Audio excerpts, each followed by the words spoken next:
Bonjour et bienvenue sur Besançon TV. Nous sommes sur le salon Expertique, le premier salon des solutions numériques pour l'entreprise en Franche-Comté. Et on a entendu dire que l'ordinateur allait disparaître. Alors Jean-Michel Cornu, bonjour. Bonjour.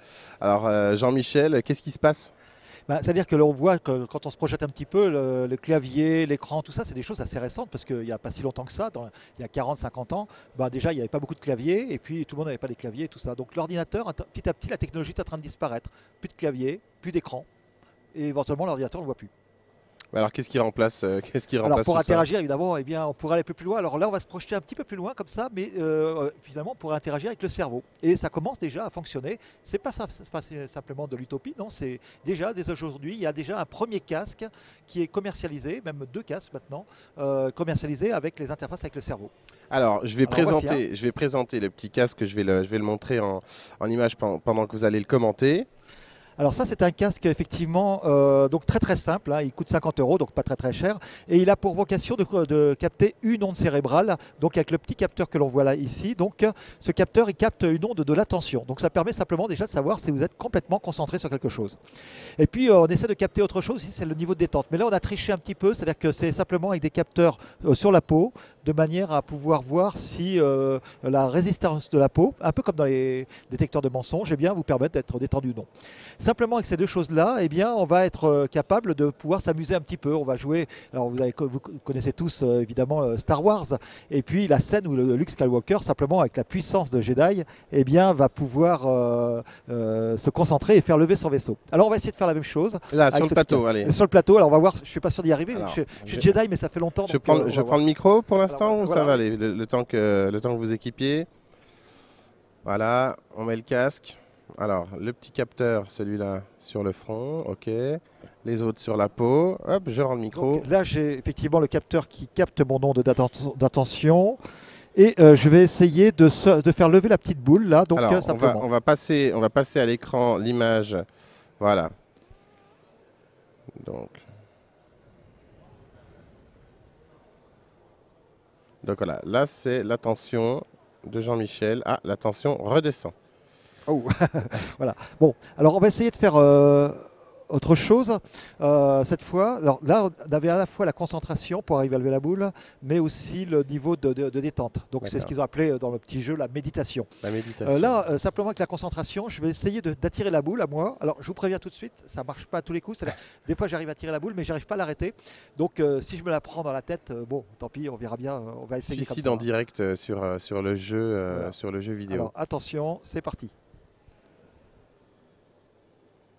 Alors on voit la concentration là, qui monte un Oh peu à gauche. Ça y est, je me suis pris la boule dans la tronche. Alors on a peu d'images par seconde hein, sur l'écran, donc c'est pas forcément évident. On peut réessayer encore une fois Alors on va l'expérience là, essayer, oui, on va qu'on essayer. puisse bien voir J'ai encore quelques points de vie malgré que je me sois les pris deux jauges de concentration et de méditation.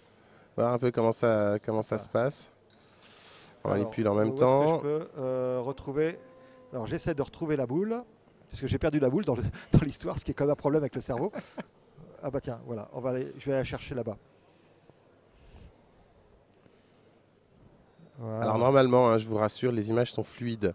Mais là, on a fait une petite bidouille pour avoir rapidement Wow. l'écran d'ordinateur Alors, attendez. de Jean-Michel. Voilà. Allez. Et là, je vais peut-être essayer de voir parce qu'il y a une autre boule. On va retourner. En fait, vous avez un beau métier, Jean-Michel. Vous venez jouer à des jeux, Absolument. des jeux vidéo sur des plateaux télé. C'est plutôt, C'est plutôt sympa. c'est plutôt C'est plutôt sympathique. sympa. Bon, de temps en temps, on se prend la boule dans la tête, mais bon. Alors très concrètement, les interfaces de demain, elles vont se situer vraiment sans les mains. On va pouvoir. Alors oui, comme je peux faire un certain nombre de choses. Alors de façon un peu plus sérieuse, qu'est-ce qu'on sait faire aujourd'hui? En fait, là, à part se prendre des boules dans la tête, ce que je suis en train de faire. Et bon, on va essayer de continuer. Tiens d'ailleurs, tiens, je vais essayer de vous faire brûler la boule pendant que je parle. Alors, On va voir si on si peut ça avoir marche. les images en régie. Voilà. On va voir au fur et à mesure ce que ça donnera. En fait, ce que l'on sait faire aussi, c'est capter certaines ondes, et en particulier une onde très intéressante, alors qui ne se trouve pas comme ce casque-là devant, mais qui se trouve derrière, qui s'appelle l'onde P300 ou l'onde AA. L'onde AA, c'est quand on est surpris. Alors, mettez un casque autour d'une personne, même y compris une personne paralysée, et puis on va essayer de l'aider à faire déplacer une souris. Alors, on va essayer. Alors, la personne se concentre, par exemple, pour faire tourner bouger la souris vers la droite. Et puis, bon, le système, il essaye. Alors, il va faire la souris vers la gauche. Mhm. Ah, ça marche pas. Bon, devant, en haut, en bas, ça marche pas. À droite, tiens, ça marche. Et à ce moment-là, le système détecte cette onde, comme quoi on est surpris, comme quoi ça marche, Mhm. et enregistre la configuration cérébrale qui correspond pour notre cerveau, puisque c'est différent pour le vôtre et pour le mien, D'accord. à souris à droite. On va faire la même chose souris à gauche, Donc au-dessus, il en apprend. dessous. Il va apprendre aussi à cliquer. Et avec ça, eh bien, par exemple, aujourd'hui, des tétraplégiques peuvent se déplacer sur Internet. Mais ça, c'était les premiers systèmes avec donc directement des électrodes implantées dans le cerveau. Bon, on va pas faire ça pour tout le monde quand même. Et donc aujourd'hui, vous avez des casques, par exemple le casque d'émotive, là c'est celui de Mindset, qui est un petit peu plus sophistiqué, qui est sorti un petit peu plus récemment. Eh bien, une personne s'est amusée comme ça à contrôler un skateboard directement par la pensée. Et lui, il y arrive. Je connais un copain qui a essayé, en général, il s'est bien cassé la figure. Mais voilà, avec un petit peu d'entraînement, on arrive effectivement à contrôler des choses avec le cerveau. Alors ça, c'est la première étape, je dirais.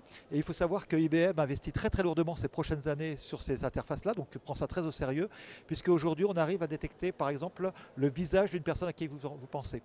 Et donc avec ça, on peut se dire, bah, tiens, on pourrait appeler dans le téléphone Attendez, on mobile arrive à détecter le le visage. visage d'une personne à qui on est en train de penser. Absolument. Alors sur un nombre fixe de personnes, donc c'est encore assez simple. Alors ce qu'on ne sait pas faire aujourd'hui et pas avant un très longtemps, c'est je vous mets un casque et je regarde à quoi vous pensez. Ça marche pas.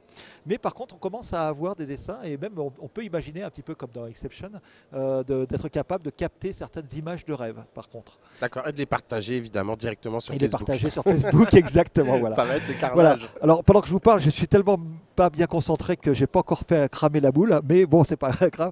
Mais voilà, donc voilà ce qu'on est quand même capable de faire aujourd'hui. Donc c'est les prémices, hein, mais rappelez-vous en 1978, quand l'Apple II est sorti, puisque là, hier est sorti l'iPhone, mais l'Apple II est sorti en 77 même, eh bien c'était déjà un truc où il y avait quand même un clavier et il y avait un lecteur de cassette pour pouvoir faire tout ça.